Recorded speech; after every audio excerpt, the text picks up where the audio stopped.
محمد معناته مصطفى محمد بلال الحبشي بورد ሊቀመንበር በኋላ ግን ለእናንተ አስረክበን ነበር ይሄድነው ስንወጣ በርግጥ የተረካከብነው ሰነድ ወይም ምናምን አልነበረም እናንተ ታዳጊ ሆናችሁ ተቀብላችሁ ነበር ዛሬ ተልኮ ወስደን ነበር አስፈጸማችሁ አስቀጥላችሁ ወይስ ከምን አደረጋችሁ እንባባላለን ነው እዛ በመስጊዱ አምስተኛ አመት ላይ ምናምን ታው አሁን የእናንተ ቀድሞን ታሪክ ስታነሱ ምን ነው እኛስ ቀድሞ ታሪካችን አላዛ አዛውንቶቹ መራባ እንዴት አደረጋችሁት መስጊዱን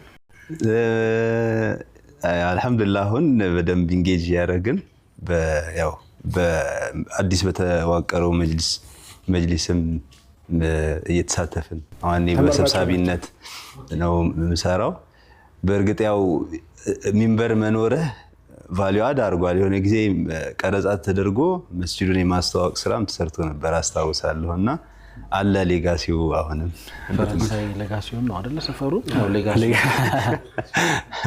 شكرا ኤምኤስ ሊግ እና ሚንበር ቲቪ ኤምኤስ ሊግ አክቲቪቲዎችና